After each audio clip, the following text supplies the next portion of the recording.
السلام علیکم ورحمۃ اللہ وبرکاتہ۔ الحمد للہ رب العالمین والعاقبۃ للمتقین والصلاة والسلام علی اشرف الانبیاء والمرسلین نبینا محمد وعلی آلہ وصحبہ اجمعین، اما بعد۔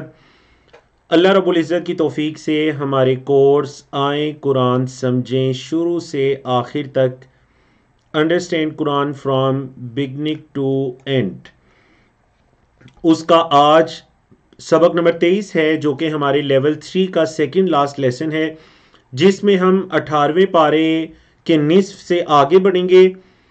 صفحہ نمبر 11 سے لے کر صفحہ نمبر 15 تک 5 صفحات پڑھیں گے انشاءاللہ، جس میں سورۃ النور کی آیات 19 سے لے کر آیت نمبر 53 تک 53 تک انشاءاللہ یہ آیات ہم آج کی کلاس کے اندر اللہ کی توفیق سے پڑھنے جا رہے ہیں۔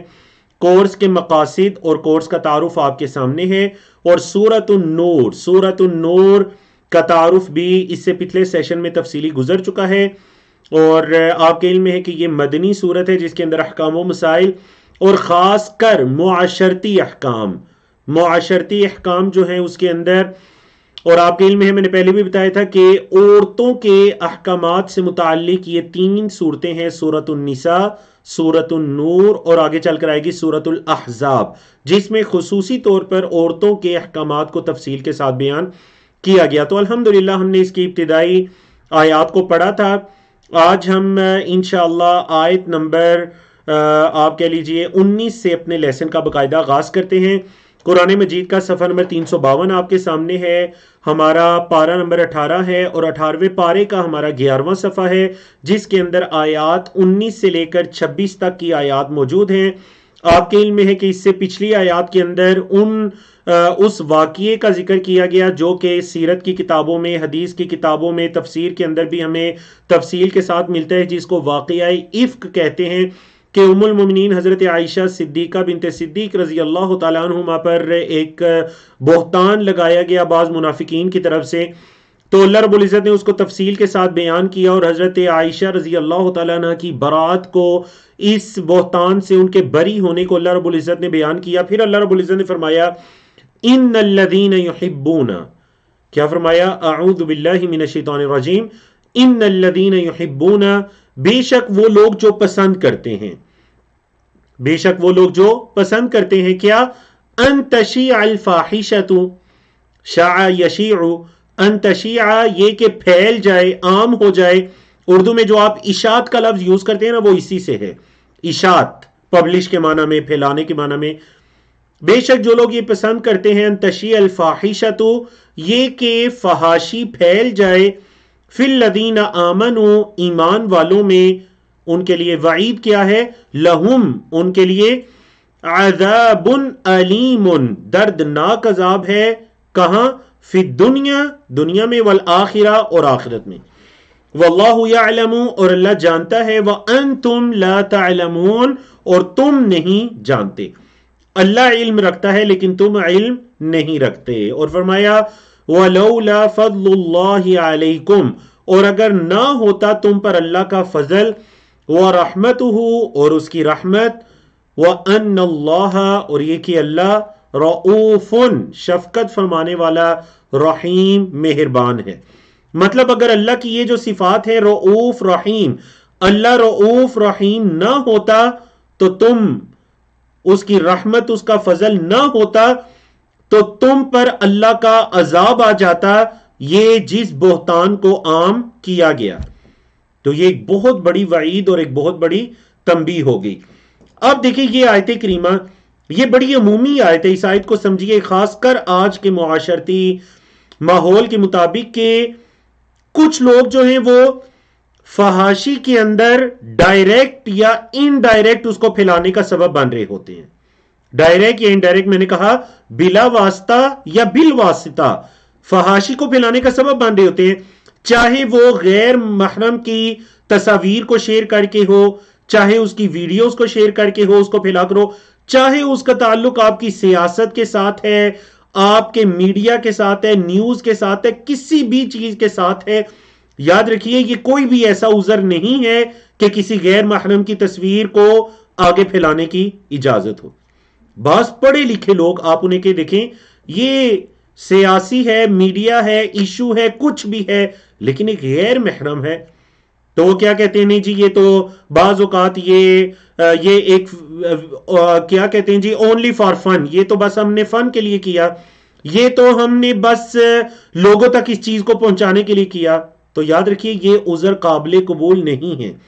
اس لیے فحاشی کو نہ صرف فحاشی کا ارتکاب، فحاشی کی کوئی بھی قسم ہے، ظاہری ہے، پوشیدہ ہے، نہ صرف فحاشی کا ارتکاب یہ منع ہے، ارتکاب کرنا، فحاشی کو کرنا یہ حرام ہے، بلکہ اس کو پھیلانا بھی جائز نہیں ہے. اللہ رب العزت نے فرمایا پھر اس کے بعد ایمان والوں کو اللہ رب العزت نے ایک تنبیہ کی، فرمایا یا ایھا الذین آمنوا، اے وہ لوگوں جو ایمان لائے ہو، لا تتبعوا نہ پیچھے چلو، خطوات الشیطان شیطان کے قدموں کے. اصل میں خطوات جمع ہے خطوتن کی، خطوتن کہتے ہیں قدم کے نشان. آپ نے دیکھا کبھی کبھار کوئی بندہ مٹی پر چلتا ہے یا کسی کیچڑ والی جگہ پر تو اس کے قدموں کے نشان رہ جاتے ہیں، ان کو عربی زبان میں کہتے ہیں خطوات. تو فرمایا خطوات جو ہیں شیطان کے، اس کی اتباع نہ کرو. اتباع کرتے ہیں کہتے ہیں پیروی کرنا. آپ کو پتہ ہے پیروی کا لفظ بھی پیر سے نکلا ہے، پیر کے اوپر پیر رکھنا. ہم نبی کریم صلی اللہ علیہ وسلم کی پیروی کرتے ہیں، مطلب آپ صلی اللہ علیہ وسلم کے بتائے ہوئے راستے پر چلتے ہیں. سمجھائی؟ تو کہا گیا شیطان کی خطوات کی پیروی نہ کرو. وَمَن يَتَّبِعْ اور جس نے پیروی کی خطوات الشیطان شیطان کے قدموں کی خطوات کی، فَإِنَّهُ تو بے شک وہ تو یعنی وہ شیطان تو یأمر بالفحشاء وہ حکم دیتا ہے فحاشی کا، والمنکر اور منکر کا. شیطان فحاشی اور منکر کا حکم دیتا ہے. وَلَوْلَا فَضْلُ اللَّهِ عَلَيْكُمْ اور اگر نہ ہوتا اللہ کا فضل تم پر، وَرَحْمَتُهُ اور اس کی رحمت، مَا زَكَى مِنْكُمْ مِنْ أَحَدٍ أَبَدًا مَا زَكَى نہ پاک ہوتا، منکم تم میں سے، من احدین کوئی بھی، ابداً کبھی بھی، تم میں سے کوئی بھی پاک نہ بچتا اگر اللہ کا فضل اور اس کی رحمت نہ ہوتی. فرمایا وَلَكِنَّ اللَّهَ اور لیکن اللہ یزکی پاک کرتا ہے، زکا یزکی، علم یعلم کے سٹائل پر کمزور، اللہ پاک کرتا ہے من یشاء جس کو چاہتا ہے، واللہ اور اللہ سمیع سننے والا، علیم علم رکھنے والا ہے. اب دیکھیں آیت نمبر 22 کو سمجھنے کے لیے پہلے ایک واقعے کو سمجھیے، اس آیت کے بیک گراؤنڈ کو سمجھیے. جب حضرت عائشہ رضی اللہ تعالیٰ عنہ پر بہتان لگا منافقین کی طرف سے، تو آپ کے علم میں ہے کہ کچھ جو نا انجان مسلمان تھے وہ بھی اس کے اندر اس آزمائش کے اندر وہ بھی مبتلا ہو جاتے ہیں. انہی خالص مسلمانوں کے اندر ایک حضرت مستح رضی اللہ تعالیٰ عنہ تھے، میم سین طاہا مستح رضی اللہ تعالیٰ عنہ تھے. یہ حضرت ابوبکر صدیق رضی اللہ تعالیٰ عنہ کے خالہ زاد بھائی تھے. اب جب حضرت ابوبکر صدیق نے سنا کہ ان کے اندر مستح بھی شامل ہے تو انہوں نے قسم کھائی کہ اللہ کی قسم، اور یہ بڑے غریب صحابی تھے اور حضرت ابوبکر صدیق ان کی کفالت کرتے تھے اور ان کو اللہ کے دیے ہوئے مال میں سے دیتے تھے. تو حضرت ابوبکر صدیق رضی اللہ تعالیٰ عنہ نے قسم اٹھا لی کہ آئندہ میں ان کو کبھی کچھ بھی نہیں دوں گا. تو اللہ رب العزت نے ان کو تنبیہ کی. آیت نمبر 22 میں حضرت ابوبکر صدیق رضی اللہ تعالیٰ کو تنبیہ کی کہ تم اللہ کے مال کو روکنے کی قسم کھا رہے ہو. اللہ اکبر. آپ دیکھ لیجئے مقام صدیقیت، حضرت ابوبکر صدیق کا جو مقام ہے صدیقیت کا، اس مقام کے لیے کیسی کیسی قربانیاں دینی پڑتی ہیں کہ بیٹی پر جو اس الزام کے اندر شریک ہوا اس کے ساتھ بھی تعاون جو کرنا ہے اس کو روکنا نہیں. اللہ اکبر. تو اللہ نے فرمایا وَلَا يَأْتَلِي اور نہ قسم اٹھائیں، اولو الفضلی فضل والے، منکم تم میں سے، وَالسَّعَةِ سعہ کا کیا مطلب ہے؟ گنجائش والے، وسعت سے ہے، جن کو اللہ نے وسعت اور فضل دی ہے نا وہ قسم نہ اٹھائیں. کیا قسم نہ اٹھائیں؟ ان یؤتوا یہ کہ وہ دیں گے، اولی القربا قریبی رشتہ داروں کو، والمساکین اور مساکین کو، والمہاجرین فی سبیل اللہ اور اللہ کی راہ میں ہجرت کرنے والوں کو. انہیں چاہیے وہ ایسی قسم نہ اٹھائیں کہ وہ ان کو آئندہ کچھ نہیں دیں گے. وَلْيَعْفُو، فعل مضارع سے پہلے لام آیا امر کا. وَلْيَعْفُو اور چاہیے کہ معاف کریں. وَلْيَصْفَحُوا اور چاہیے کہ درگزر کریں، معاف کریں، درگزر کریں. پھر اللہ نے فرمایا أَلَا تُحِبُّونَ، کیا نہیں تم پسند کرتے، أَن يَغْفِرَ اللَّهُ لَكُمْ کہ اللہ تمہیں معاف کرے، کیا پسند نہیں کرتے کہ اللہ تمہیں معاف کرے. وَاللَّهُ غَفُورٌ رَحِيمٌ اور اللہ معاف کرنے والا، رحم فرمانے والا ہے. اللہ معاف کرنے والا، رحم کرنے والا ہے. اللہ اکبر. تو جب حضرت ابوبکر صدیق رضی اللہ تعالیٰ عنہ نے اس آیت کو سنا، اللہ اکبر، تو ان کی کیفیت بدل جاتی ہے اور وہ کہتے ہیں ہاں ہم چاہتے ہیں کہ اللہ ہمیں معاف کرے. یہ جو اللہ نے فرمایا الا تحبون ان یغفر اللہ لکم، تو کہتے ہیں ہم چاہتے ہیں اللہ ہمیں معاف کرے، اور اس کے بعد اپنی قسم کا کفارہ دیتے ہیں کہ جو میں نے قسم اٹھائی کہ میں آئندہ مستح کے ساتھ کوئی تعاون نہیں کروں گا، اس قسم کا کفارہ دیا اور پھر ان کے ساتھ تعاون کرنا شروع کر دیا اس آیت پر عمل کرتے ہوئے. وَلْيَعْفُوا وَلْيَصْفَحُوا کہ معاف کرے، درگزر کریں. کیا تم پسند نہیں کرتے کہ اللہ تمہیں معاف کرے؟ اللہ اکبر. پھر ساتھ ہی تنبیہ کر دی اللہ نے فرمایا ان الذین یرمون المحصنات، بے شک جو لوگ بہتان لگاتے ہیں. رما یرمی سے ہے یرمونا، یرمونا کا لفظی مطلب ہوتا ہے پتھر پھینکنا. بہتان کے لیے بھی پتھر پھینکنے کا لفظ یوز کیا گیا، یعنی اس سے آپ اس کبیرہ گناہ بہتان کی سنگینی کا اندازہ کر سکتے ہیں. فرمایا ان الذین بے شک جو لوگ یرمونا بہتان لگاتے ہیں کس پر؟ المحصنات پاک دامن عورتیں. محصنات کا لفظ شادی شدہ عورتوں کے لیے بھی یوز ہوتا ہے، مومن عورتوں کے لیے بھی یوز ہوتا ہے، پاک دامن عورتوں کے لیے بھی یوز ہوتا ہے. تو فرمایا جو لوگ بہتان لگاتے ہیں المحصنات پاک دامن عورتوں پر، الغافلات جو غافل ہیں، المؤمنات جو ایمان والی ہیں، ایمان لانے والی ہیں، ان کا انجام لعنوا فی الدنیا والآخرہ، ان پر لعنت کی گئی ہے.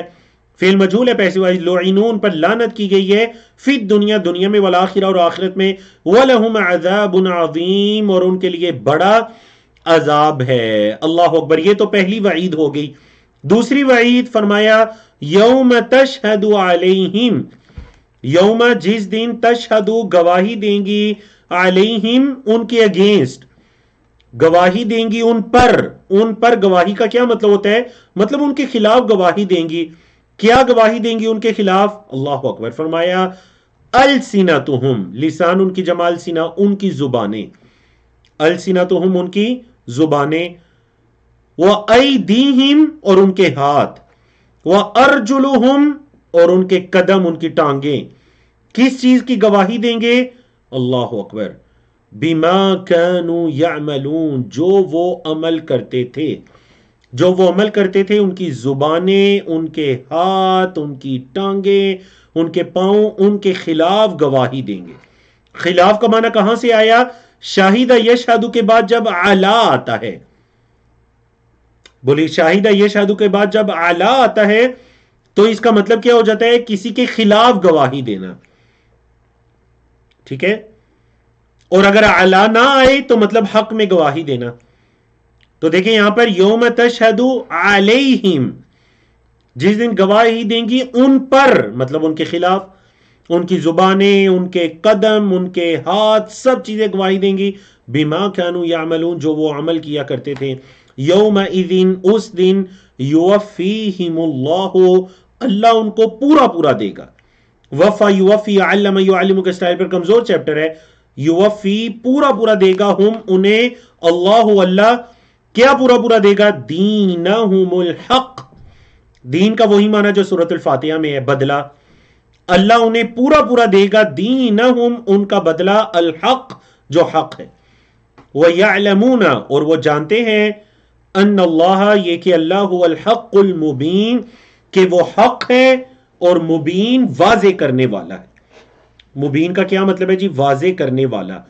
جب یہ لفظ قرآن مجید کی صفت یوز ہو، یعنی الکتاب المبین، الکتاب المبین، تو اس کا مطلب کیا ہوگا؟ واضح کتاب.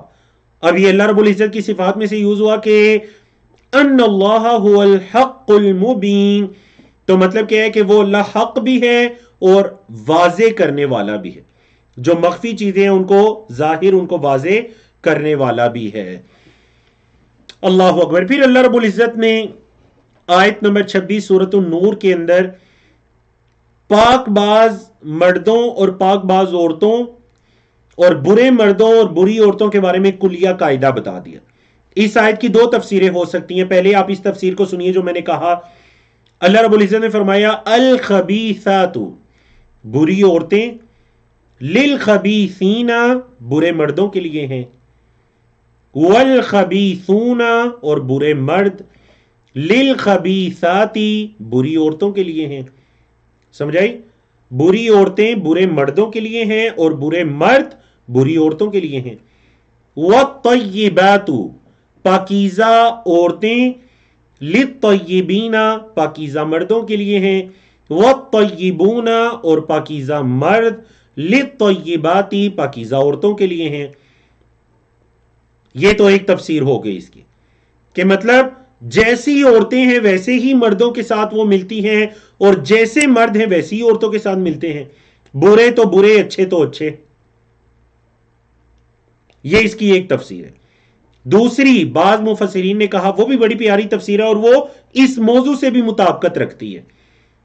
وہاں الخبیثات سے مراد بری باتیں ہیں، برے اقوال، برے کلمات، بہتان، جھوٹ، الزام، غیبت، یہ جتنی بھی جھوٹی کلمات، جھوٹی باتیں ہیں، ان کو الخبیثات کہا گیا کہ یہ جو بری باتیں ہیں، للخبیثین، یہ برے مردوں کے لیے ہیں، والخبیثون، اور برے مرد، للخبیثات، ایسی بری باتوں کے لیے ہیں.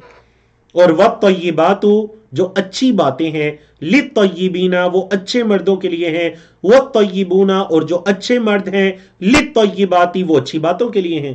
تو واللہ عالم دونوں تفاسیر اپنی جگہ بالکل درست ہیں. فرمایا اولئک، یہی وہ لوگ ہیں، مبرؤون، وہ بری ہیں. یہی لوگ مبرؤون، بری ہیں. کس سے؟ مما قالوا، اس سے جو، یا مما یقولون، فعل مضارع، جو وہ کہتے ہیں. یہ لوگ اس سے بری ہیں جو وہ کہتے ہیں. لہم مغفرۃ، ان کے لیے مغفرت ہے، ورزق کریم، اور بڑا معزز رزق ہے. مطلب اللہ کی جنتوں میں ان کے لیے بڑا معزز رزق انہیں دیا جائے گا، اور ان کے لیے اللہ کی طرف سے مغفرت بھی ہے. وہ جو بری ہیں، جن پر الزام لگایا جاتا ہے اور وہ اس سے بالکل بری ہیں. فرمایا اولئک مبرؤون مما یقولون. تو آپ نے دیکھا جو میں نے دونوں تفسیریں کی اس میں سے جو دوسری تفسیر ہے وہ آیت کریمہ کے ان الفاظ سے بھی مطابقت رکھتی ہے کہ اولئک مبرؤون مما یقولون، جو وہ کہتے ہیں تو یہ طیبات، طیبون اس سے بری ہیں. لہم مغفرۃ ورزق کریم. تو الحمدللہ یہ تھا صفحہ نمبر 352. اب آتے ہیں صفحہ نمبر 353 کی طرف. پارہ نمبر 18 ہے اور اس پارے کا صفحہ نمبر 12 ہے. اس صفحے پر مختلف اشارات اور موضوعات کو بیان کیا گیا. مومن مردوں اور مومن عورتوں کے لیے کچھ پردے کے احکامات ہیں، نگاہوں کو نیچے رکھنے کے احکامات ہیں، اور کچھ گھر میں داخلے کے احکامات ہیں، بڑے ضروری معاشرتی احکام. یاد ہوگا میں نے شروع میں بھی آپ سے یہ کہا تھا کہ اگر آپ کہیں قرآن مجید کی کس صورت میں معاشرتی احکام سب سے تفصیلاً بیان کیے گئے تو سورۃ النور ان میں سے ایک ہے. مطلب فیملیوں کے اندر، خاص کر ہمارے ان خاندانوں میں جن کے اندر کمبائن فیملیاں ہیں، کچھ زیادہ خاندان مل کر ایک جگہ پہ رہتے ہیں، کس قدر خیال رکھنے کی ضرورت ہے پردے کے احکامات کی اور اس کے علاوہ دیگر احکامات کی گھروں میں داخلے کے اعتبار سے. سنیے جی، اللہ رب العزت نے فرمایا یا ایھا الذین آمنوا، اے وہ لوگو جو ایمان لائے ہو، لا تدخلوا بیوتا، نہ گھروں میں داخل ہو. کن گھروں میں؟ غیر بیوتکم، جو تمہارے گھروں کے علاوہ ہیں. جو تمہارے گھروں کے علاوہ ہیں ان گھروں میں نہ داخل ہو. کب تک نہیں داخل ہونا؟ حتی تستأنسوا، یہاں تک کہ تم اجازت لو. استأنسا، استغفرہ کے سٹائل پر 6 حرفی. استأنس یستأنس، استغفر یستغفر، یہاں تک کہ تم اجازت لو، وتسلموا اور تم سلام کرو، علی اہلہا ان گھر والوں پر، ہا ضمیر لوٹ رہی ہے بیوت کی طرف، علی اہلہا یعنی اہل البیوت، ان گھروں والوں پر تم کیا کرو، سلام کرو، اور ان سے اجازت نہ لو، تم ان میں داخل نہ ہو۔ ذالکم خیر لکم، یہ تمہارے لیے بہتر ہے، لعلکم تذکرون تاکہ تم نصیحت پکڑو۔ تو یاد رکھیے جو گھر اپنے نہیں ہیں ان میں داخلے سے پہلے دو چیزیں، اجازت اور سلام، ترتیب دونوں، یا پہلے سلام کر کے پھر اجازت لے لیجئے، یا اجازت لے کر سلام کر لیجئے، دونوں طرح سے، کیونکہ قرآن مجید کے اندر جو ترتیب ہے وہ کیا ہے، حتی تستأنسوا، یہاں تک کہ اجازت لو، وتسلموا اور سلام کرو۔ نبی کریم صلی اللہ علیہ وسلم کی سنت سے جو پتہ چلتا ہے، آپ صلی اللہ علیہ وسلم جب کسی گھر میں داخلے کا ارادہ کرتے تو سلام کرتے پھر اجازت لیتے، اور دروازے کے سامنے نہ کھڑے ہوتے، دائیں یا بائیں کھڑے ہوتے کہ کہیں ایسا نہ ہو دروازہ کھلے تو ایک دم گھر کے اندر نگاہ جائے۔ اور آپ صلی اللہ علیہ وسلم کو اگر 3 مرتبہ دروازہ کھٹکھٹانے پر جواب نہ ملتا یا اجازت نہ ملتی تو آپ صلی اللہ علیہ وسلم وہاں سے تشریف لے جایا کرتے تھے۔ اور یاد رکھیے اس کام سے کسی کی عزت کے اندر کوئی فرق نہیں پڑتا۔ اگر نبی کریم صلی اللہ علیہ وسلم کی عزت تکریم کے اندر کوئی فرق نہیں پڑا تو آپ کے بعد کوئی بھی اتنی عزت کا مستحق نہیں ہے کہ اس کو دروازے سے واپس جانے سے اس کی عزت میں فرق پڑے۔ اللہ اکبر، یہ بہت ضروری معاشرتی احکام ہے۔ اور آپ صلی اللہ علیہ وسلم نے فرمایا جو کسی کے گھر میں جھانکا، اس نے اسے کوئی پتھر یا چیز ماری، اس کی آنکھ بھی پھوڑ دی تو اس پر کوئی کفارہ نہیں ہے۔ یہ گھروں میں جھانکنا ہے، دیکھنا کس قدر یہ سنگین جرم ہے۔ تو فرمایا ذالکم خیر لکم، یہ تمہارے لیے بہتر ہے، لعلکم تذکرون تاکہ تم نصیحت پکڑو۔ فَإِن لَمْ تَجِدُوا، پس اگر نہ تم پاؤ، فیہا ان گھروں میں، احدن کسی ایک کو، گھروں میں کسی ایک کو اگر تم نہ پاؤ، فلا تدخلوها تو پھر تم نے داخل نہیں ہونا، فلا تدخلوا نہ انٹر ہو، نہ داخل ہو، ہاں ان گھروں میں، کب تک، حتی یؤذن لکم، فعل مجہول آ گیا پیسو وائز آدین یأذنو سے، سمیع یسمعو کے سٹائل پر، حتی یؤذن یہاں تک کہ اجازت دی جائے، لکم تمہارے لیے، وَإِن قِيلَ لَكُمُ ارْجِعُوا اور اگر تم سے کہا جائے، قیل لکم کہا جائے تم سے، ارجعوا لوٹ جاؤ، راجع یرجو سے فعل امر لوٹ جاؤ، فرجعوا تو لوٹ جاؤ، اگر تم سے کہا جائے لوٹ جاؤ تو لوٹ جاؤ، ہوا ازکا لکم وہ تمہارے لیے زیادہ پاکی کا باعث ہے۔ وہ جو پیچھے فعل گزرا تھا نا زکا یزکی، یہ اسے اسم تفضیل ہے، ازکا زیادہ پاکی کا باعث ہے، لکم تمہارے لیے، واللہ بما تعملون علیم اور جو تم عمل کرتے ہو اللہ اس کو جانتا ہے، جو تم اعمال کرتے ہو اللہ اس کو جانتا ہے۔ پھر ان گھروں کے بارے میں تعلیمات دے دی جو گھر یا کوئی مہمان نوازا مہمان خانہ ہے یا کوئی آپ کہہ لیجئے کوئی مسافر خانہ ہے، یعنی ایسی جگہ جس جگہ پر رہائش نہیں ہے، ان کے احکامات بتائے آیت نمبر 29 میں۔ فرمایا لیس علیکم جناح، لیس علیکم جناح تم پر کوئی گناہ نہیں ہے، کوئی حرج نہیں ہے، ان تدخلوا بیوتن یہ کہ تم گھروں میں داخل ہو، کن گھروں میں، غیر مسکونتن جو رہائش والے نہیں ہیں، سکن سے ہے نا اسم مفعول ہے مسکون، اور مؤنث مسکونتن، کیونکہ بیوت کے لیے یوز ہو رہا ہے تو بیوت جمع ہے مؤنث ہے، تو تم پر کوئی گناہ نہیں ہے کہ تم ان گھروں میں انٹر ہو جن میں غیر مسکونہ ہے، مطلب وہ رہائش والے نہیں ہے، فیہا ان گھروں میں، متاع لکم تمہارا کوئی فائدہ ہے، مطلب تمہاری ان جگہوں پر جانے سے تمہیں کوئی فائدہ ملے گا، تم ٹھہرو گے، آرام کرو گے یا کوئی بھی ایسا، اور ان میں کوئی رہائش نہیں کسی نے رکھی ہوئی تو کوئی حرج نہیں، تم جا سکتے ہو، واللہ یعلم اور اللہ جانتا ہے، ما تبدون جو تم ظاہر کرتے ہو، ابدا یبدی سے، وما تکتمون اور جو تم چھپاتے ہو، کتم یکتمون نصر ینصر کے سٹائل پر، جو تم ظاہر کرتے ہو اللہ اس کو بھی جانتا ہے، وما تکتمون اور جو تم چھپاتے ہو اللہ اس کو بھی جانتا ہے۔ فرمایا اللہ رب العزت نے، یہ وہ آیات ہیں، آیت نمبر 30 اور 31، جس کے اندر مومن مردوں کو اور مومن عورتوں کو اپنی نگاہوں کے نیچے رکھنے کا حکم دیا گیا ہے، نگاہوں کو جھکانے کا حکم دیا گیا ہے۔ اللہ رب العزت نے فرمایا قل للمؤمنین، مومن مردوں سے کہہ دیں، یغضوا، وہ نیچی رکھیں، من ابصارہم، اپنی نگاہوں کو، وَيَحْفَظُوا، اور حفاظت کریں، فروجہم، اپنی شرمگاہوں کی، ذَلِكَ، یہ ازکیٰ لہم، ان کے لیے زیادہ پاکی کا باعث ہے، ان اللہ خبیر، بے شک اللہ خبر رکھتا ہے، بما یصنعون، جو وہ کرتے ہیں۔ تو دیکھیں شرمگاہ کی حفاظت سے پہلے بھی کس چیز کا حکم دیا گیا؟ نگاہوں کو نیچے رکھنے کا، کیونکہ یہ نگاہوں کا اٹھنا ایک ایسا کام ہے جو انسان کو کسی بڑے گناہ تک لے جاتا ہے۔ تو اس وجہ سے صدی باب کے لیے اس دروازے کو بند کر دیا گیا کہ نگاہیں ہی نیچی رکھنی ہے۔ نگاہیں اٹھیں گی تو یہ کسی بڑے گناہ کا سبب بن سکتا ہے۔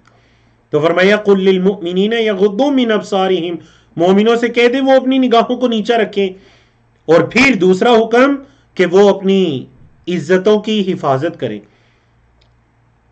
یہ ان کے لیے زیادہ پاکی کا باعث ہے۔ ان اللہ خبیر بما یصنعون، بے شک اللہ خبر رکھتا ہے جو وہ کرتے ہیں۔ اس کے بعد اللہ رب العزت نے آیت نمبر 31 میں دیکھیں، آیت نمبر 30 میں مختصر آیت میں اللہ رب العزت نے مومنوں کو نگاہیں نیچے رکھنے کا حکم دیا اور شرمگاہوں کی حفاظت کرنے کا۔ آیت نمبر 31 میں اللہ رب العزت نے یہی حکم عورتوں کو دیا، لیکن اس کے ساتھ مکمل احکامات کو بیان کر دیا، جسے اس آیت کو یعنی پردے کی آیت بھی کہا جاتا ہے۔ پردے کے تفصیلی احکامات کو اللہ رب العزت نے اس آیت کے اندر بیان کیا۔ تو فرمایا وَقُلْ لِلْمُؤْمِنَاتِ، اور مومن عورتوں سے کہہ دیجئے، مؤمنتن کی جمع مؤمنات ہے، مومن عورتوں سے کہہ دیجئے کیا؟ یغضضن، یہ پتہ ہے نا کون سا فعل ہے؟ فعل مضارع ہے مؤنث جمع کے لیے۔ یغضضن، وہ نیچی رکھیں، من ابصارہن، اپنی نگاہیں۔ ہن آیا کیونکہ مومنات جمع ہے، ہا کی جمع ہن ہے نا، ہن یا ہن، تو کیا فرمایا کہ مومن عورتوں سے کہہ دیجئے کہ وہ اپنی نگاہوں کو نیچا رکھیں، وَيَحْفَظْنَ فُرُوجَهُنَّ، اور اپنی شرمگاہوں کی حفاظت کریں، اپنی نگاہوں کو نیچا رکھیں اور اپنی شرمگاہوں کی حفاظت کریں۔ اچھا جی، اس سے کیا ہوگا؟ فرمایا وَلَا يُبْدِينَ، وَيَحْفَظْنَ فُرُوجَهُنَّ، اپنی شرمگاہوں کی حفاظت کریں، وَلَا يُبْدِينَ زِينَتَهُنَّ، اور اپنی زینت کو واضح نہ کریں، وَلَا يُبْدِينَ، اور نہ ظاہر کریں، زِينَتَهُنَّ، اپنی زینت کو، إِلَّا، مگر، مَا ظَهَرَ مِنْهَا، جو اس میں سے ظاہر ہو۔ بولے کیا کریں؟ اپنی زینت کو نہ ظاہر کریں، اپنی زینت کو نہ واضح کریں، وَلَا يُبْدِينَ زِينَتَهُنَّ إِلَّا، مگر مَا ظَهَرَ مِنْهَا، جو ان میں سے ظاہر ہو۔ مثال کے طور پر ان کے ہاتھ ہیں یا چہرے ہیں، یہ جو ظاہری اعضاء ہیں، اس کے علاوہ اپنی زینت کو واضح نہ کریں۔ وَلْيَضْرِبْنَ، اچھا یہ جو ظاہری اعضاء ہیں یہ بھی کس کے لیے؟ محرم کے لیے۔ چہرہ ہے یا ہاتھ ہیں، یہ محرم کے لیے، اس کے علاوہ کسی دوسرے کے لیے یہ بھی ظاہر کرنا جائز نہیں ہے۔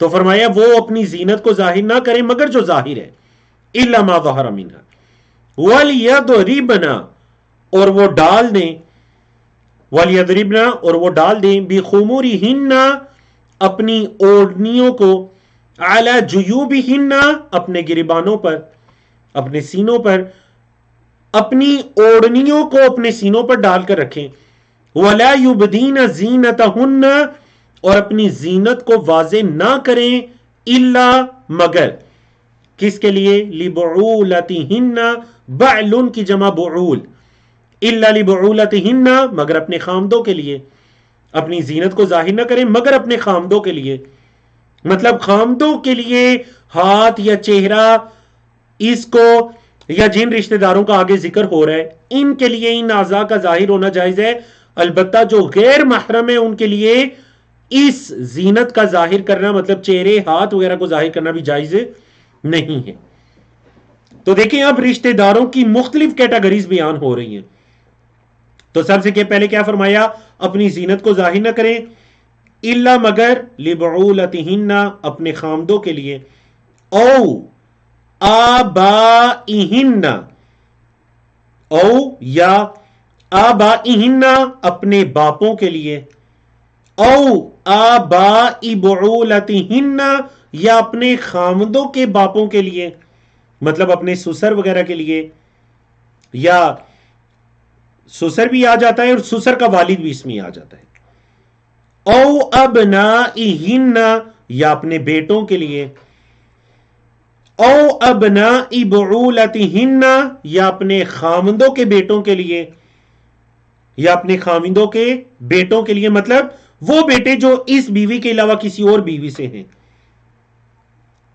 او اخوانہن یا اپنے بھائیوں کے لیے، او بنی اخوانہن یا بھائیوں کے بیٹوں کے لیے مطلب بھتیجے، او بنی اخواتہن یا اپنی بہنوں کے بیٹوں کے لیے مطلب بھانجے، او نسائہن یا اپنی عورتوں کے لیے، او ما ملکت ایمانہن یا ان عورتوں کے داہنے ہاتھ جن کے مالک ہیں، مطلب ان عورتوں کے جو غلام ہیں۔ تو اپنے کسی عورت کے لیے اپنے غلام وغیرہ سے بھی ہاتھ چہرے کا پردہ یہ ضروری نہیں ہے۔ یہ پہلی کیٹیگری آئی، یعنی غلام وغیرہ یا نوکر وغیرہ ان کی کیٹیگری سے۔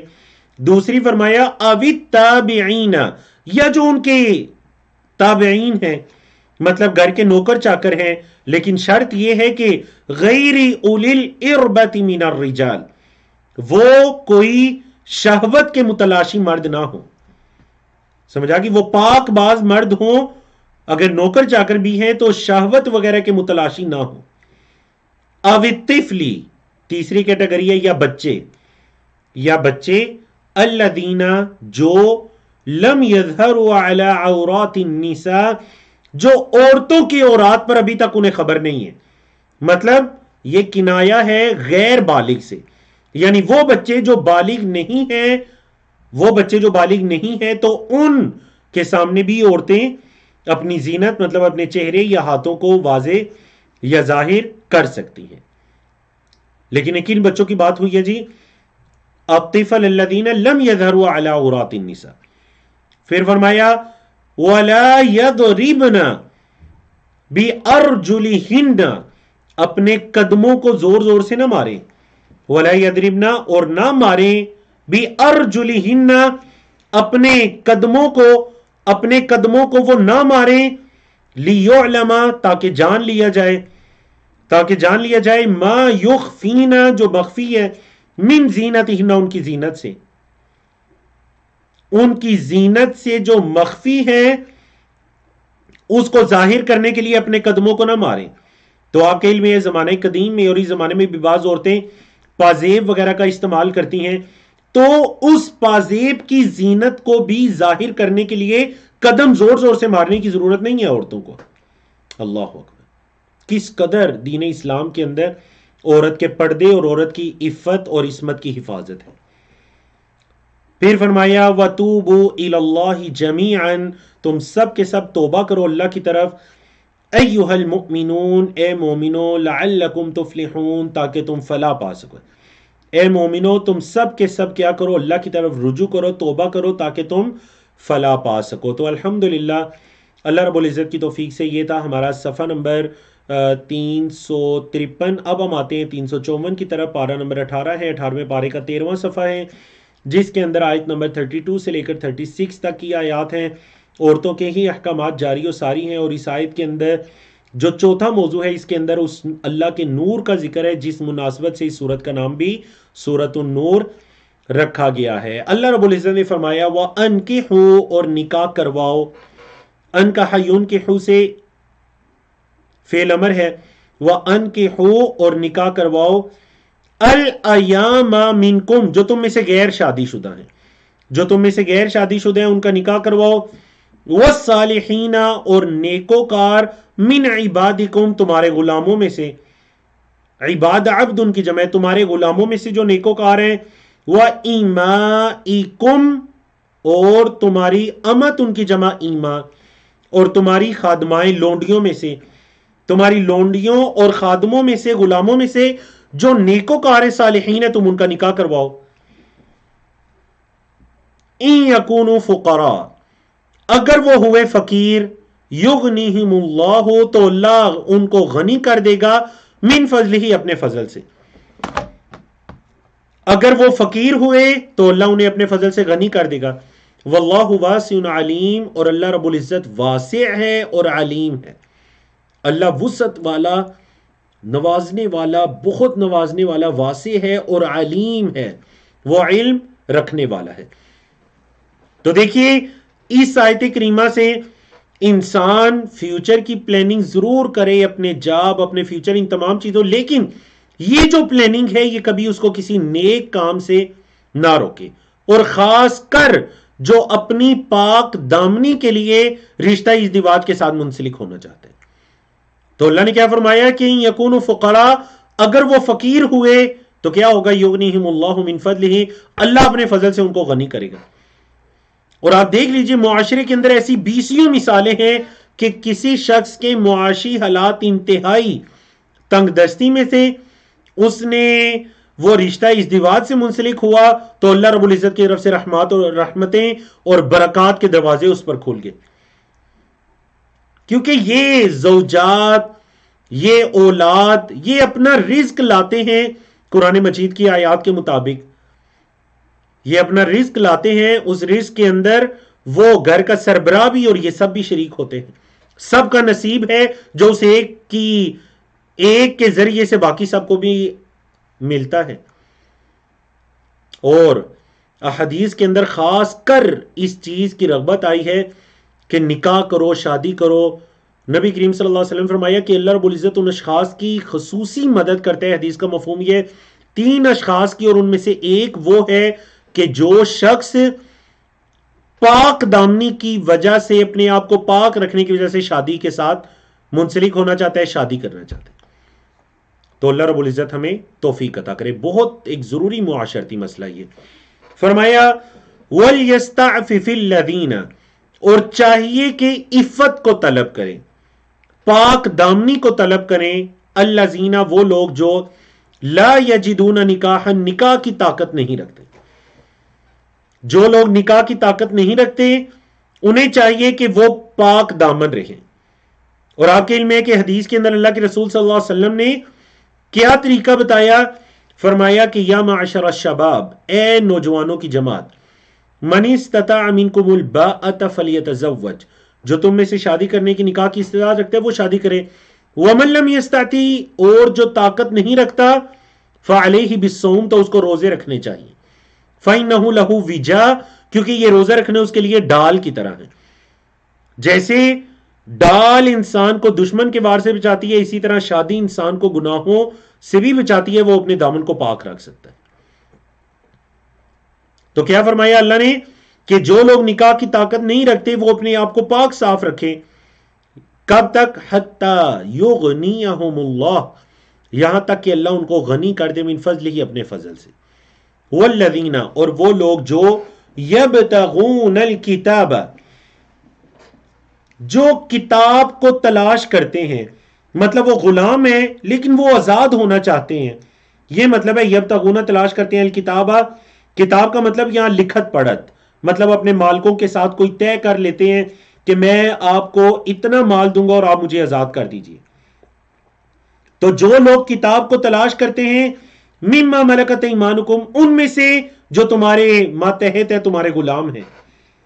میں نے بتایا تھا ملکت ایمانکم کا لفظی مطلب ہے تمہارے داہنے ہاتھ جن کے مالک ہیں، اور قرآن مجید میں ملکت ایمانکم کا لفظ کنایہ ہوتا ہے غلامی سے، انسان یعنی دین اسلام کے اندر جو غلامی کا کنسیپٹ تھا جس کا ذکر کئی مرتبہ گزر چکا ہے۔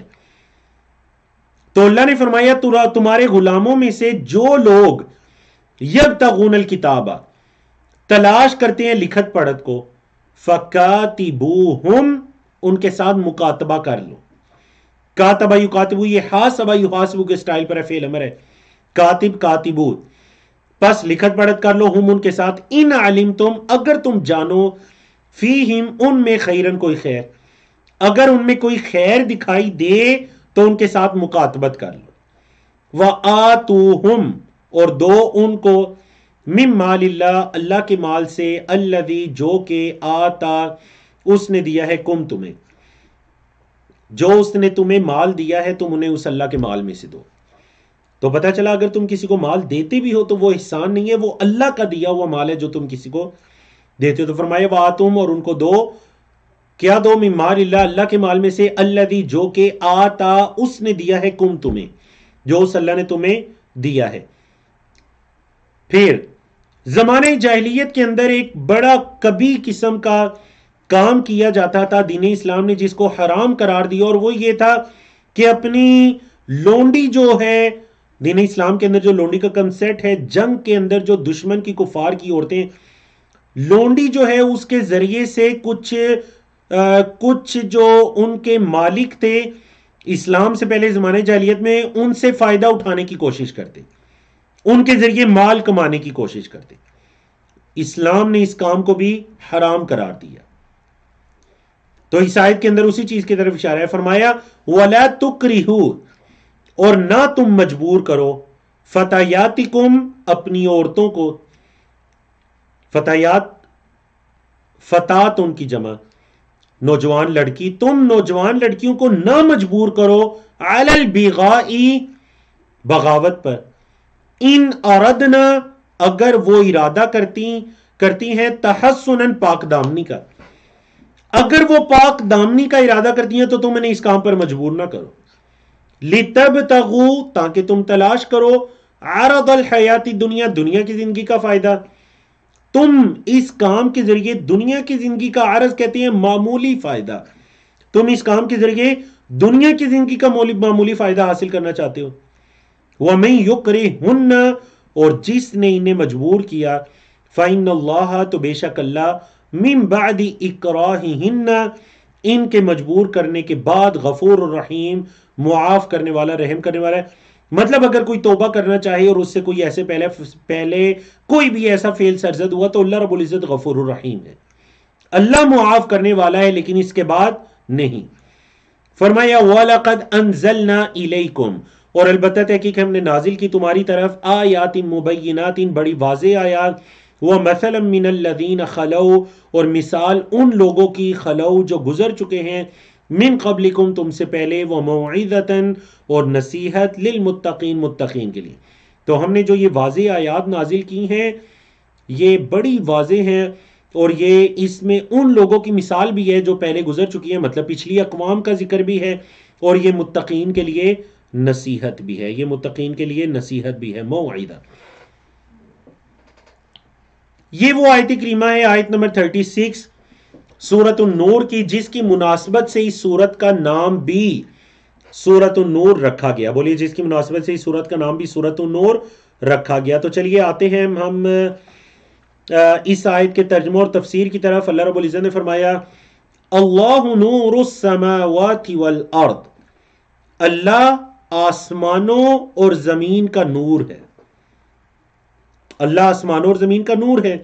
مثل نورہ اس کے نور کی مثال، کمشکاتن کمشکاتن ایک طاق کی طرح ہے۔ طاق کس کو کہتے ہیں؟ طاق وہ جو پچھلے زمانے میں، آج کل یہ رواج بہت کم رہ گیا، پچھلے زمانے میں جو گھروں کی دیواروں میں ایک چراغ دان چھوڑا جاتا تھا، اس میں چراغ وغیرہ یا لائٹ رکھنے کے لیے، اس کو کہتے ہیں مشکات۔ طاق عربی زبان، اردو میں اس کو طاق کہتے ہیں، عربی میں اس کو مشکات کہتے ہیں۔ تو فرمایا اس کے نور کی مثال ایک مشکات جیسی ہے۔ اچھا وہ مشکات کیسا ہے؟ فیہا مصباح کہ اس کے اندر ایک چراغ ہے، مصباح کا مطلب چراغ، اس مشکات میں ایک چراغ ہے۔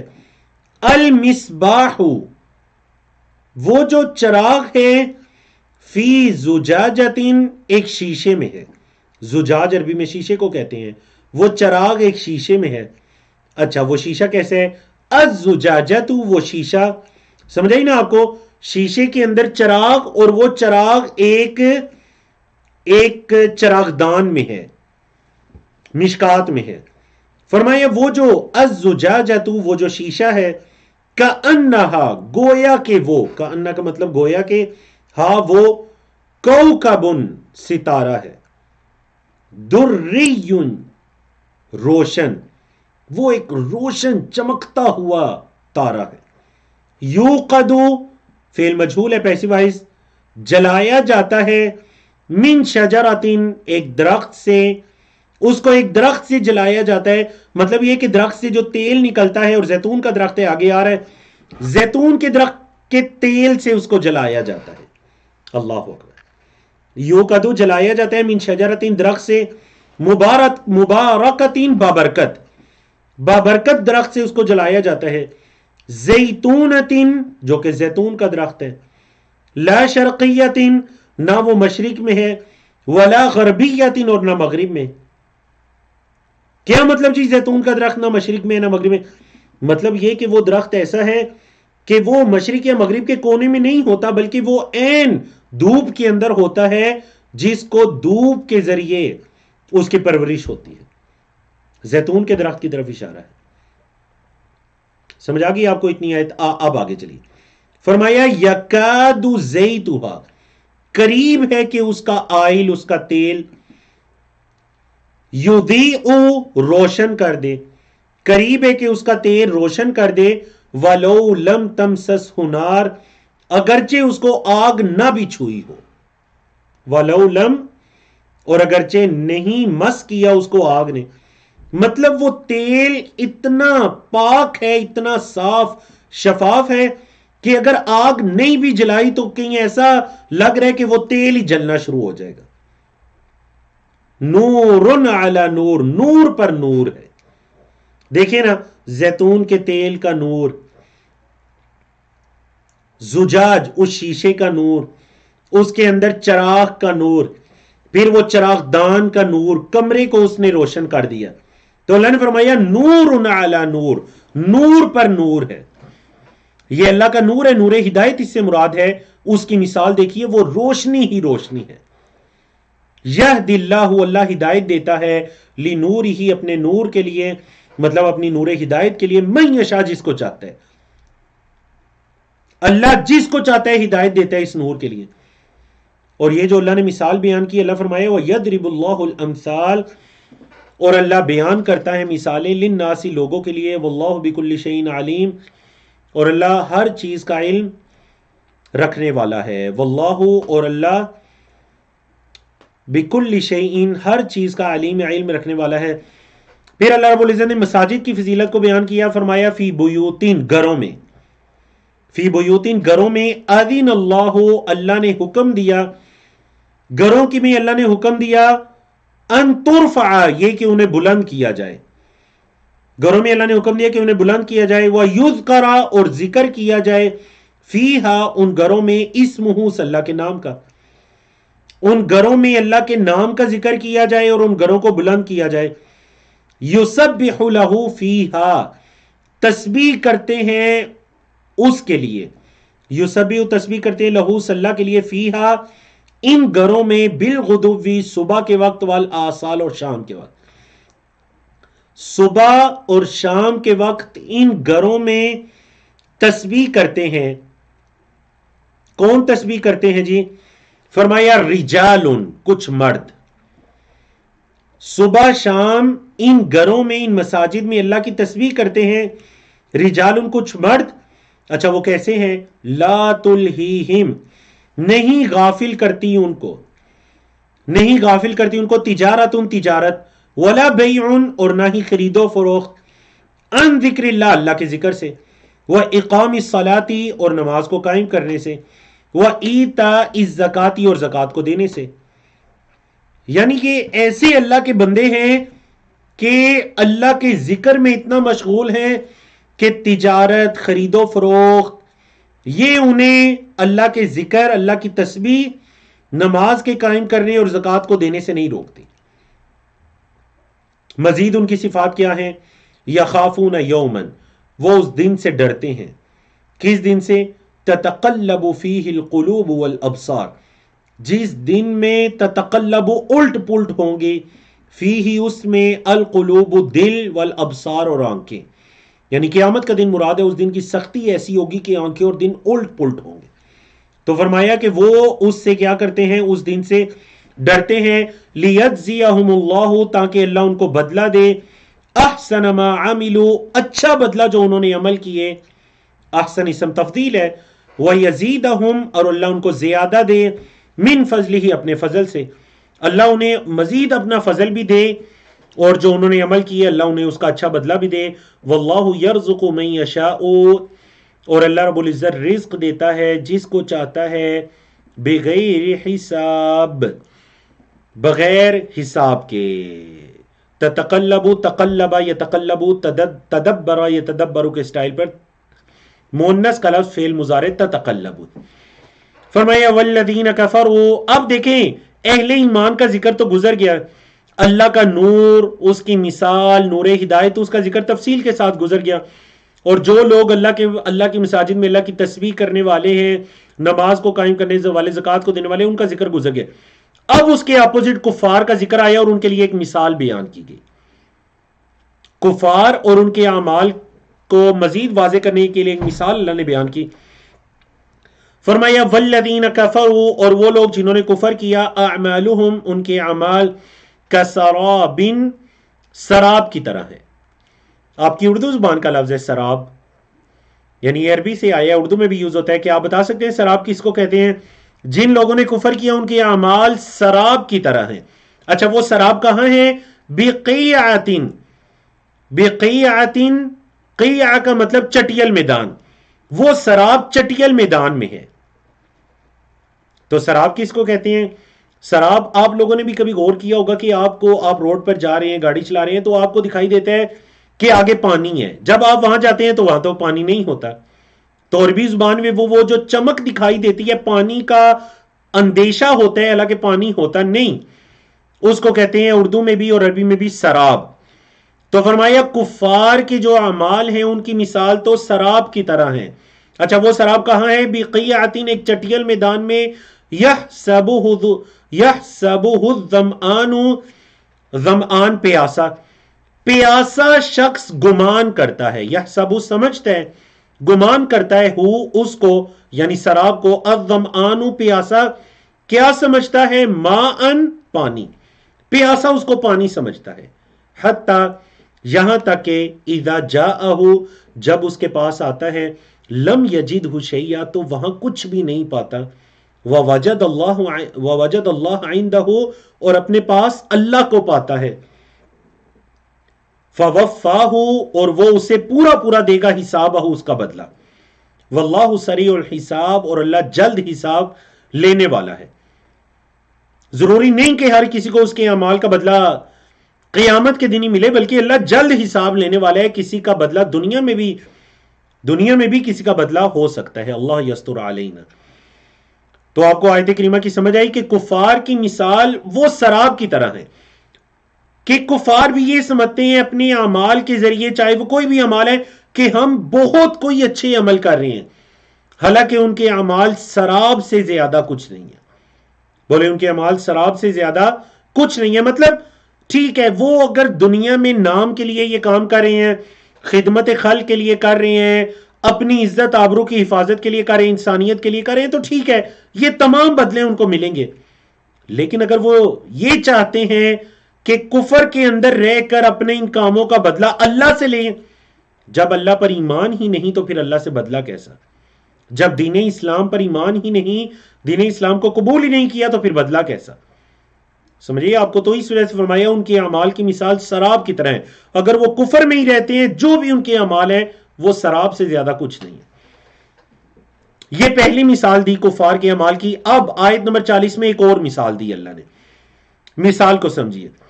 فرمایا او کظلمات، یا اندھیروں کی طرح، یعنی یا سراب کی طرح، کسراب، او کظلمات، یا اندھیروں کی طرح، ظلمت کی جمع ظلمات، یا اندھیروں کی طرح، فی بحر، سمندر میں، کیسا سمندر ہے؟ لجین، گہرا، لجین، گہرا، یغشاہ ڈانپا ہوا ہے اس کو، موجن ایک موج نے، من فوقہی اس کے اوپر، موجن ایک اور موج، من فوقہی اس کے اوپر، سحاب بادل ہیں۔ اللہ اکبر۔ بعض سائنسدانوں نے جب قرآن مجید کی یہ آیت پڑھی، اور یہ واقعہ ایک سے زیادہ کتابوں کے اندر میں پڑھ چکا ہوں، اسلام کی جو سائنٹیفک جو اس کی حقانیت ہے، اگرچہ ہم بالکل بھی اس کے محتاج نہیں ہیں، اگر سائنس نہ بھی تصدیق کرے قرآن و حدیث سے جڑی باتوں کی، تو الحمدللہ ہمارا ایمان ہے کہ سب کچھ سچ ہے۔ لیکن بعض سائنسدانوں نے یہ پوچھا کہ کیا محمد صلی اللہ علیہ وسلم نے کبھی سمندر کا سفر کیا تھا؟ بتلایا کہ محمد صلی اللہ علیہ وسلم نے اپنی پوری زندگی میں کبھی سمندر کا سفر نہیں کیا۔ تو وہ اس چیز پر ایمان لے آئے کہ سمندر کے بارے میں یہ وہ تحقیق ہے جو 1400-1500 سال پہلے کسی انسان کے بس کی بات نہیں تھی، کہ سمندر کے بارے میں فرمایا کہ کافروں کے اعمال کی مثال ظلمات، اندھیروں کی ہے۔ اچھا، اللہ نے ان اندھیروں کو بیان کرنے کے لیے کس کی مثال کو بیان کیا؟ سمندر کی، کیونکہ آج کی سائنس نے بتایا کہ سمندر کی تہہ کے اندر اتنی گہرائی کہ روشنی کا ذرہ بھی وہاں تک نہیں پہنچتا، اور وہاں پر مکمل اندھیرا ہے۔ اللہ اکبر۔ آپ مزید اس آیت پر سرچ کر سکتے ہیں۔ فرمایا او کا ظلمات، یا اندھیرے، فی بحر سمندر میں، لجین گہرا، یغشاہ موجن اس کو ایک موج نے ڈانپا ہوا ہے، من فوقہ موجن ہے اس کے اوپر ایک اور موج ہے، موج در موج ہے، من فوقہ سحاب اوپر بادلوں کا اندھیرا، ظلمات اندھیرے ہیں، بعضها بعض فوق بعض بعض کے اوپر۔ تو یہ کس کی مثال ہے؟ کفار کے اعمال کی، کہ ان کے اعمال بھی اندھیروں کی طرح ہے، بعض کے اوپر بعض ہیں۔ کیسا اندھیرا ہے؟ اذا اخرج یدہ، جب وہ اپنے ہاتھ کو نکالے، لم یکد یراہا، لم یکد نہیں ہے قریب، یراہا کہ اس کو دیکھے، جب اپنے ہاتھ کو وہ نکالے تو نہیں ہے قریب کہ اپنا ہاتھ بھی وہ دیکھ سکے، اس قدر اندھیرا ہے۔ وَمَن لَّمْ يَجْعَلِ اللَّهُ لَهُ نُورًا، اور جس کے لیے اللہ نور نہ بنائے، فَمَا لَهُ مِن نور، تو اس کے لیے کوئی نور نہیں ہے۔ جس کو اللہ نہ ہدایت دینا چاہے اس کے لیے کوئی ہدایت نہیں، جس کے لیے اللہ نور نہ بنائے اس کے لیے کوئی نور نہیں ہے۔ تو بڑی خوبصورت آیت کریمہ یہ دونوں، اس سے پہلے نور کی مثال اور یہاں کفار کے اعمال کی مثال، تینوں ہی مثالیں امید ہے آپ لوگوں نے سمجھی ہوگی۔ اللہ نے فرمایا الم ترا، کہ آپ نے دیکھا نہیں، ان اللہ یسبح لہ، بے شک اللہ کے لیے تسبیح کرتی ہے، من فی السماواتی جو آسمانوں میں ہے، والارض اور زمین میں ہے، والطیر صافات اور پرندہ ہے جو پر پھیلائے ہوئے ہے، صافات جو پر پھیلائے ہوئے ہے، کل قد علم ہر چیز نے، یعنی جو کچھ زمین و آسمان میں ہے، کل ہر چیز نے، قد علم تحقیق جان لیا ہے، صلاتہ اپنی نماز کو، و تسبیحہ اور اپنی تسبیح کو، ہر چیز جانتی ہے کہ اس نے نماز اللہ کے لیے کیسے پڑھنی ہے، اور تسبیح اللہ کا ذکر کیسے کرنا ہے، واللہ علیم، اور اللہ جانتا ہے، بما یفعلون جو وہ فعل کرتے ہیں، جو وہ کرتے ہیں، وَلِلَّهِ مُلْكُ السَّمَاوَاتِ وَالْأَرْضِ اور اللہ ہی کے لیے ہے آسمانوں اور زمینوں کی بادشاہت، وَإِلَى اللَّهِ الْمَصِيرُ اور اللہ ہی کی طرف لوٹ کر جانا ہے، المصیر اللہ ہی کی طرف لوٹ کر جانا ہے۔ الم ترا، مزید اللہ نے کچھ اپنی نشانیاں بیان کی، فرمایا الم ترا کہ آپ نے نہیں دیکھا، ان اللہ یزجی بے شک اللہ تعالی چلاتا ہے، سحابن بادلوں کو، سحاب ان سیاہ بادلوں کو کہتے ہیں جن میں بارش ہوتی ہے، بے شک اللہ چلاتا ہے سیاہ بادلوں کو، ثم یؤلف بینہم پھر اللہ ان کو ملاتا ہے، ثم یؤلف پھر وہ ملاتا ہے، بینہم ان کے درمیان، یعنی ان بادلوں کو ملاتا ہے، ثم یجعلہ رکاما پھر اللہ ان کو بنا دیتا ہے، رکاما تہبت ہے، بادلوں کی تہوں کی بات ہو رہی ہے، جس کو آپ کی سائنس نے بتایا کہ بالکل بادلوں کے اندر ایسی ہی سٹیپس موجود ہوتے ہیں۔ ثم یجعلہ پھر وہ اللہ اس کو بناتا ہے، رکاما تہبت ہے، فطر الودق آپ بارش کو دیکھیں گے، الودق بارش کی ایک قسم ہے، فطر الودق آپ بارش کو دیکھیں گے، یخرج وہ خارج ہوتی ہے، من خلالی ان کے درمیان سے، ان بادلوں کے درمیان سے بارش نکلتی ہے، وَيُنَزِّلُ مِنَ السَّمَاءِ اور وہ اللہ آسمان سے نازل کرتا ہے، من جبال پہاڑ، کیا مطلب جی اللہ آسمان سے پہاڑ نازل کرتا ہے؟ سمجھیے اللہ آسمان سے پہاڑ نازل کرتا ہے، وہ کس چیز کے پہاڑ ہیں؟ فیہا من برد، ان کے اندر کیا ہے؟ برد کا مطلب اولے ہیں، جو برف باری آپ کی ہوتی ہے۔ اللہ آسمان سے پہاڑ نازل کرتا ہے، اس میں اولے ہیں، مطلب پہاڑ تو نہیں نازل ہوتے، مطلب یہ ہے کہ اولوں کے پہاڑ نازل ہوتے ہیں۔ اور دیکھ لیجئے دنیا کے اندر کئی ایسے پہاڑ ہیں جو پورا سال برف سے ڈھکے رہتے ہیں، یہ برف اللہ نے نازل کی، یہ برف اللہ نے نازل کی، گویا کہ برف کے پہاڑ نازل ہوئے۔ سمجھ گئے نا آپ؟ وَيُنَزِّلُ مِنَ السَّمَاءِ مِن جِبَالٍ فِيهَا مِن بَرَدٍ، تو کیا کرتا ہے اللہ؟ فَيُصِيبُ، پہنچاتا ہے بھی اس کے ساتھ، مَن یشاء، جس کو چاہتا ہے، اللہ جس کو چاہتا ہے وہ پہنچا دیتا ہے۔ وَيَصْرِفُهُ، اور پھیر دیتا ہے اس کو، عَن مَن یشاء، جس سے چاہتا ہے، جس سے چاہتا ہے اللہ پھیر دیتا ہے، اور جس سے چاہتا ہے اللہ اس کو پہنچا دیتا ہے۔ یکاد سنا برقہ، قریب ہے کہ اس کی بجلی کی چمک، سنا کا مطلب چمک، برق ہی آسمانی بجلی، قریب ہے کہ بجلی کی چمک، یذھب بالابصار، آنکھوں کو لے جائے۔ یہ بجلی کی چمک بھی تو ایک اللہ کی نشانی ہے، اتنی زور سے چمکتی ہے کہ ایسے لگتا ہے آنکھیں چدیاں جاتی ہیں، آنکھیں کو لے جائے۔ بولے یکاد سنا برقہ، قریب ہے کہ اس کی بجلی کی چمک، یذھب بالابصار، آنکھوں کو لے جائے۔ ذہب یذھب کو مطلب ہوتا ہے جانا، لیکن اس کے بعد با جائے تو اس کا مطلب کیا ہوتا ہے؟ لے جانا۔ قریب ہے کہ یہ بجلی کی چمک آنکھوں کو لے جائے۔ تو الحمدللہ اللہ رب العزت کی توفیق سے ہم نے 4 صفحات مکمل کیے۔ چلیے آج کے آخری صفحے کی طرف چلتے ہیں۔ یہ آپ کا 18ویں پارے کا 5واں صفحہ، 18ویں پارے کا 15واں صفحہ ہے، اور آپ کا قرآن مجید کا صفحہ نمبر 356 ہے، اور اس صفحے میں آیات 44 سے لے کر 53 تک کی آیات ہیں جن کو اللہ رب العزت نے بیان کیا، اور ان کو ہماری ٹیم کی طرف سے مختلف اشارات اور موضوعات کے اندر تقسیم کیا گیا ہے۔ تو چلیں ہم 1 بائی 1 ان موضوعات کو پڑھتے ہیں۔ اللہ نے مزید اپنی نشانیوں کو بیان کیا، دیکھیں برف، آسمان اور پانی، بادل، سمندر، ان تمام چیزوں کو مزید اللہ کہہ رہے ہیں یقلب اللہ اللیل والنہار۔ قلب، یقلب کا مطلب ہوتا ہے الٹ پلٹ کرنا۔ اللہ اکبر۔ قلوب، دلوں کو بھی اسی وجہ سے دلوں کا عربی میں نام بھی رکھا گیا الٹ پلٹ ہونے والی چیز، قلب ان کی جمع قلوب، کیونکہ یہ الٹ پلٹ ہوتے رہتے ہیں، کبھی اللہ کی اطاعت میں کبھی نافرمانی میں، اسی وجہ سے ان کو قلوب کہا گیا۔ یقلب اللہ، اللہ الٹ پلٹ کرتے ہیں، اللیل والنہار، رات اور دن کو۔ رات ہوتی ہے دن آ جاتا ہے، دن ہوتا ہے رات آ جاتی ہے، ایک تو یہ تفسیر کی گئی۔ دوسری تفسیر یہ کی گئی کہ کبھی دن بڑا ہو جاتا ہے رات چھوٹی ہو جاتی ہے، کبھی رات چھوٹی ہو جاتی ہے دن بڑا ہو جاتا ہے، گرمیوں سردیوں میں ٹائمنگ بدلتی رہتی ہے، تو مطلب دنوں اور راتوں کو اللہ الٹ پلٹ کرتا ہے۔ ان فی ذالک، بے شک اس میں، لعبرۃ، البتہ عبرت ہے، ایک لیسن ہے، کس کے لیے؟ لأولی الابصار، جو بصارت والے ہیں، جو دیکھنے والے ہیں، آنکھیں رکھتے ہیں، ان نشانیوں کے اندر اس کے لیے بہت عبرت ہے۔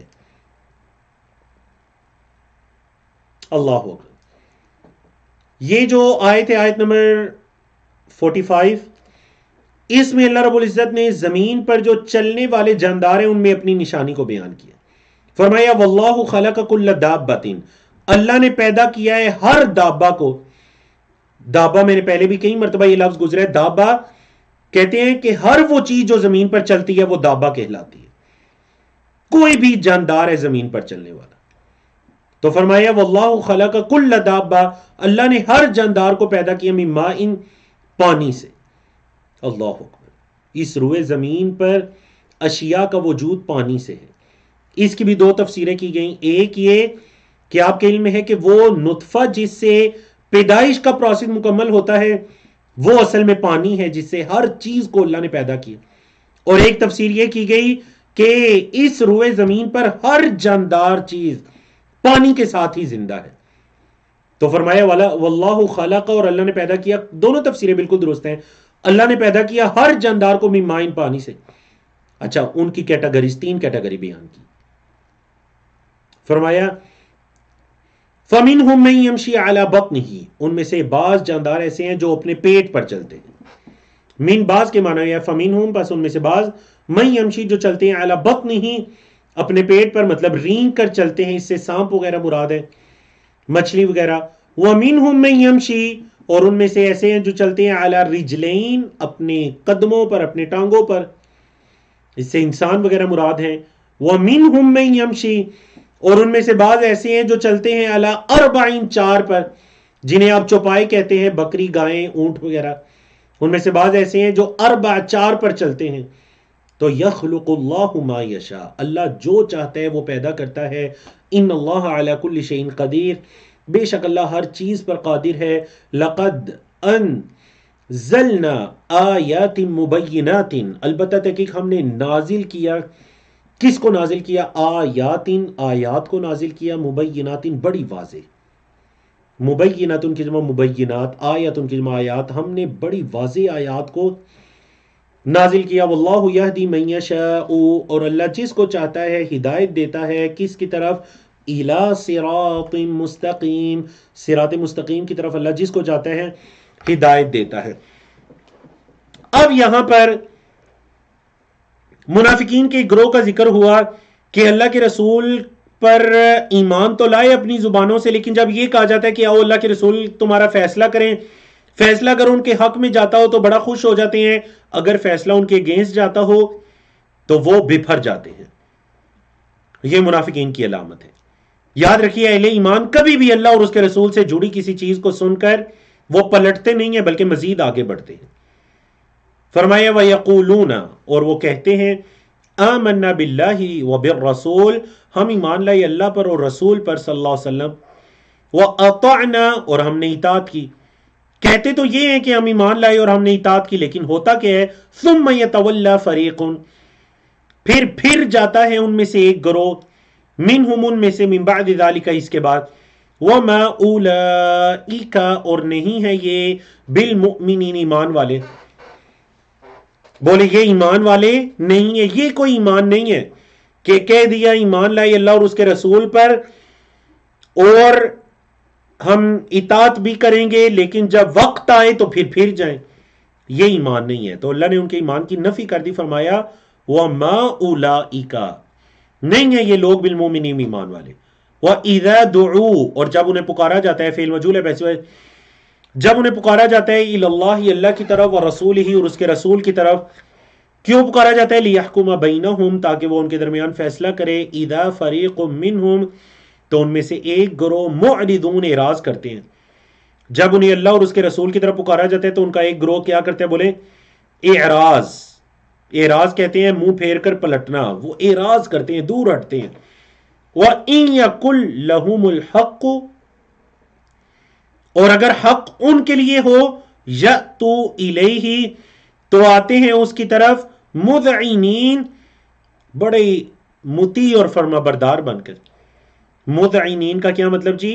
مطیع کے معنی میں بڑے فرما بردار بن کر آتے ہیں.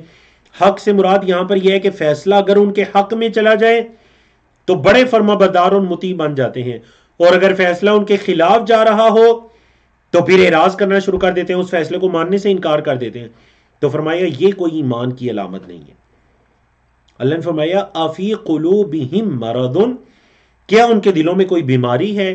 ام ارتابوا، یا وہ شک میں پڑے ہوئے ہیں، ام یخافون، یا وہ ڈرتے ہیں، ان یحیف اللہ، یہ کہ نہ حق فیصلہ کرے گا اللہ علیہم، ان پر، ورسولہ، اور اس کے رسول صلی اللہ علیہ وسلم.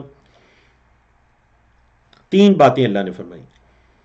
فرمایا یا تو ان کے دلوں میں مرض ہے، مطلب نفاق کی بیماری ہے، یا انہیں شک ہے، یا انہیں یہ ڈر ہے، ام یخافون، یا انہیں یہ ڈر ہے، خوف ہے کہ اللہ اور اس کا رسول نعوذ باللہ ان سے زیادتی کریں گے. نہیں، اللہ نے فرمایا ایسی کوئی بات نہیں. بل اولئک هم الظالمون، بلکہ یہ تو ظالم ہیں. بل اولئک، بلکہ یہ لوگ کیا ہیں؟ ظالم ہیں. فرمایا انما كان قول المؤمنین، مومنوں کی بات تو بس یہ ہے. دیکھیں یہ اہل نفاق کا تذکرہ کیا، مدنی صورت ہے، مدنی صورتوں میں منافقین کا تذکرہ تفصیل سے ہوتا ہے. اہل نفاق کا تذکرہ کیا کہ ان کا کیا رویہ ہوتا ہے اللہ اور اس کے رسول کے فیصلہ کرتے ہوئے. اب اہل ایمان کا ذکر ہے.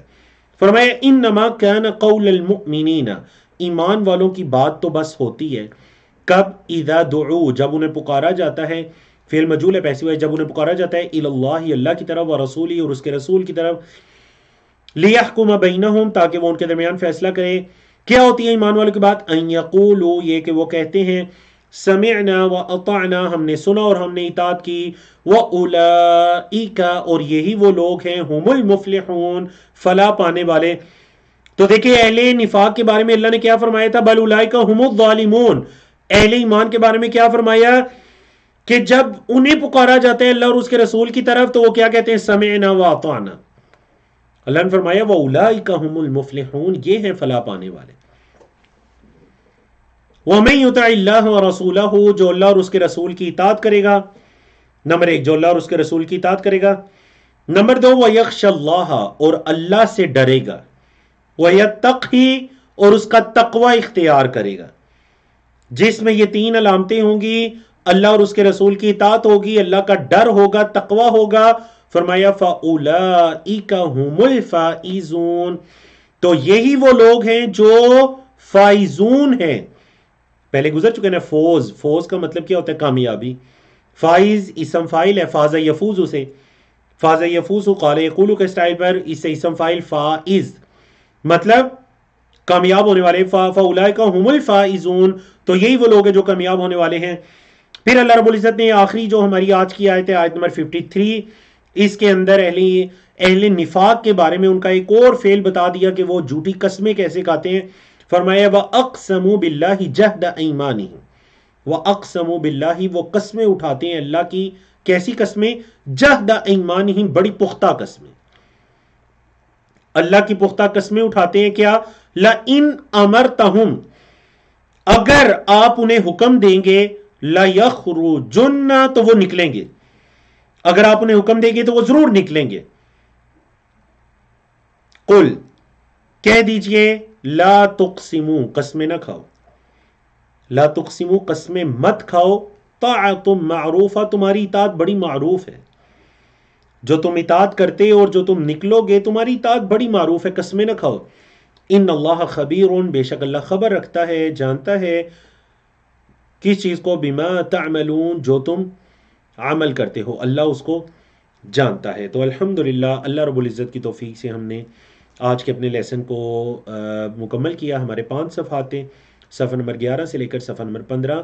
تو کل ہمارا لیول جو 3 چل رہا ہے، آئیں قرآن سمجھے شروع سے آخر تک، اس کا لیول 3 جو چل رہا ہے، کل انشاءاللہ ہم اس کا آخری سبق پڑھ کر اپنے اس لیول 3 کے 18ویں پارے کو مکمل کر کے انشاءاللہ نیکسٹ منڈے سے ہی، مطلب 31 جنوری سے ہم انشاءاللہ لیول 4 میں، آپ کہہ لیجئے آپ کا 19واں پارہ اللہ کی توفیق سے شروع کریں گے انشاءاللہ۔ اچھا سیکھنے اور کورس سے بھرپور فائدہ اٹھانے کے لیے آپ روزانہ کا سبق دہرائیے، ساتھ ساتھ لکھیے اور نوٹس مکمل کیجئے، جو پڑھتے ہیں اسے کسی کو پڑھانے کی کوشش کیجئے۔ کفارہ مجلس کی دعا پڑھیے، سبحانک اللہم و بحمدک، اشہد ان لا الہ الا انت، استغفرک و اتوب الیک۔